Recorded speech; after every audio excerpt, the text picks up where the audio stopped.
menetapkan tersangka dengan inisial PSM.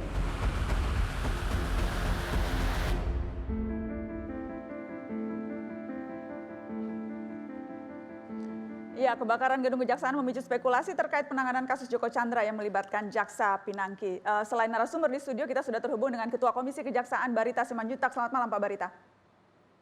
Selamat malam, Mbak Nana. Selamat malam, Pak Harset, Pak Mas Boyamin, Mas Kurnia. Baik, sebelum ke Anda, saya mau ke Maki dulu, Bonyamin, yang sejak awal memang mengawal kasus ini. To the point, jadi Anda tidak percaya Jaksa Pinangki bekerja sendirian, pasti ada orang lain yang terlibat? Iyalah, masa dalam konteks itu menerima suap pemberi nggak ada. Ini ngarangnya bukan main di Kejaksaan Agung ini. Bukan yang memberi, maksud saya apakah mungkin Jaksa Eselon 4 bisa bertemu dengan buron kakap dan menjanjikan macam-macam sampai menjanjikan fatwa? Ya, sementara ini masih istilah saya kepandaian Pinangki gitu aja. Mencatut banyak orang. Mencatut atau Ya, itu nanti bisa dimaknai ke kanan dan ke kiri gitu. kok Anda jadi hati-hati nih Pak Bonyamin? Ya, kan nanti kan bisa menjadi bersedia dicatut kan ada. Nah, kan gitu kan. Malah udah catut aja namaku juga ada nanti. Kan itu loh. Jadi artinya bukan hati-hati kan, saya harus koridor hukum karena sebagai detektif partikelir begitu. Jadi ya harus pada posisi meskipun saya sejak awal kalimat dugaan tapi lebih banyak terbukti gitu loh. Jadi Oke, karena kan kemudian ada dokumen yang menyebut bahwa melapor ke Jaksa Agung 2 kali soal pertemuannya, menggelar video call dan sebagainya. Itu sesuatu yang memang hasil temuan Anda juga ya terjadi atau bagaimana? enggak, itu temuan Tempo kalau itu. Saya Ya. mengakui karena saya posisi bahwa Pinangki itu memang pergi ke luar negeri, terus kemudian Joko Chandra itu pasti tidak mudah percaya seorang jaksa yang bukan bidangnya, eselonnya bawah, terus kemudian bisa dipercaya oleh Joko Chandra tanpa sesuatu yang akan diberitahukan dia, baik secara rahasia maupun secara terbuka kepada Joko Chandra bahwa saya itu begini loh, dekat dengan A, dekat dengan B. Gitu. Sehingga saya akan bisa memberikan bantuan kepada Anda bebas dari hukum untuk mengajukan permohonan fatwa. Permohonan fatwa ini akan didukung dari sisi yang kemudian bisa jadi akan didukung oleh instansinya dia. Dan dia bisa mencatut level tertinggi. Nah, tapi mencatut itu bisa juga memang bersedia dicatut atau malah mencuruh dicatut, kan gitu kan? Oke, kalau ICW bagaimana melihatnya Kurnia? Karena ini kan kasus yang sebetulnya modus-modusnya kerap terjadi. Cuma sekarang terjadinya di kejaksaan. Dari pengalaman Anda? Ya memang sejak awal ya kita sudah meragukan komitmen Kejaksaan Agung untuk menangani Jaksa Pinangki secara objektif dan transparan. Ada beberapa indikatornya Mbak Nana, nanti Pak Barita di Komjak bisa cerita lebih jauh. Kalau kita melihat dari berbagai pemberitaan, Komjak seakan tidak diberikan akses untuk memeriksa Jaksa Pinangki Sirna Malasari. Itu yang pertama. Yang kedua, tanggal 11 Agustus, tiba-tiba Jaksa Agung mengeluarkan pedoman pemeriksaan jaksa harus seizin dari Jaksa Agung.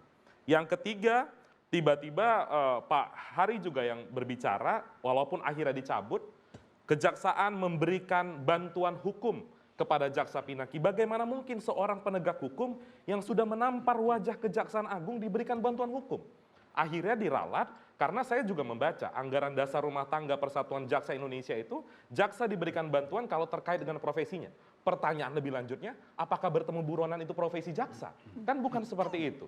Lain hal dari itu juga, ya tadi soal gedung tiba-tiba terbakar. Memang semuanya itu serba kebetulan. Jadi tidak salah jika publik menduga, dan kalau kita lihat track record Kejaksaan Agung, kalau Mbak Nana ingat, tahun lalu itu sempat ada OTT jaksa di Kejaksaan Tinggi DKI Jakarta. Ya. Apa yang dilakukan Kejaksaan Agung saat itu, dan anggota partai politik DPR mengatakan kepada KPK agar kasus itu ditangani oleh Kejaksaan. Padahal pasal 11 Undang-Undang KPK, KPK itu lex spesialis yang diberikan kewenangan untuk menangani perkara yang terlibat penegak hukum. Oke. Maka dari itu kami dari awal mengatakan seluruh kasus yang melibatkan penegak hukum sudah serahkan saja ke KPK. Oke. Daripada harus berdebat, konflik kepentingan, jeruk makan jeruk, dan lain-lain. Bagaimana Pak Hari?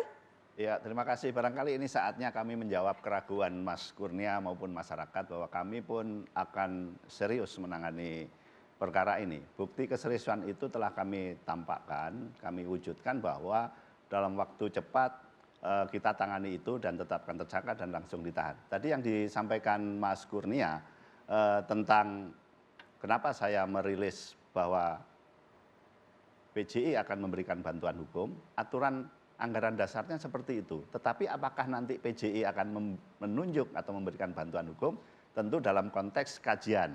Selaku Kapus Penkum saya membaca di anggaran dasar dan ternyata dijawab oleh Ketua PJI bahwa itu tidak perlu diberikan bantuan hukum.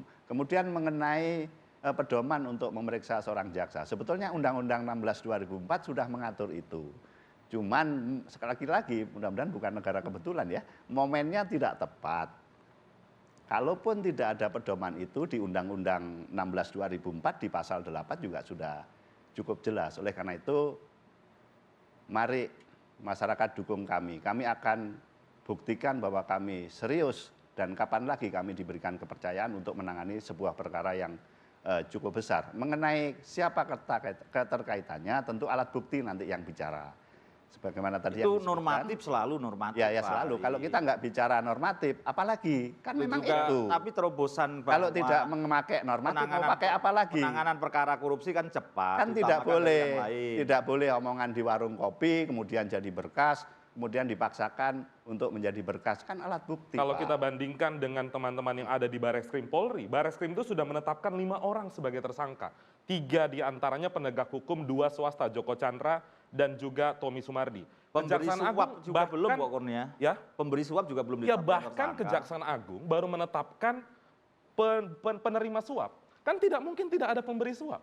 Itu Ya, betul. lama prosesnya. Betul. Jadi bagaimana publik akan percaya kalau Kejaksaan Agung tidak menunjukkan upaya untuk menciptakan penegakan hukum yang objektif. Begitu. Mbak Nana, cepat. boleh saya jawab ya, saya belum selesai. Dalam penanganan perkara itu kan by proses. Tanggal 4 diserahkan bidang pengawasan, tanggal 7 kalau tidak salah penyidikan, tanggal 11 ditangkap, 12 ditahan.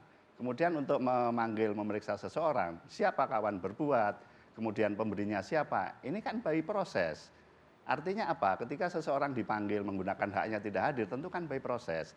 Dan hari ini kita periksa 3 orang termasuk Joko Chandra, kemudian juga dari Garuda, juga dari salah satu dealer mobil BMW. Oleh karena itu, tolong dukung kami, berikan masukan kami, dan kami akan buktikan itu. Kira-kira gitu, Mas. Kalau tadi Misalnya berandai-andai Pak, berandai. Ini kan sebenarnya bisa jadi penyidiknya pengen cepat. Terus kemudian ada tangan-tangan tidak terlihat atau tangan yang lebih kuat meminta untuk tidak cepat-cepat. Ada nggak Pak ini? Ya. setelah pariwara dijawab kita harus Oke. break. Tetap di Mata Najwa, tetap di sini.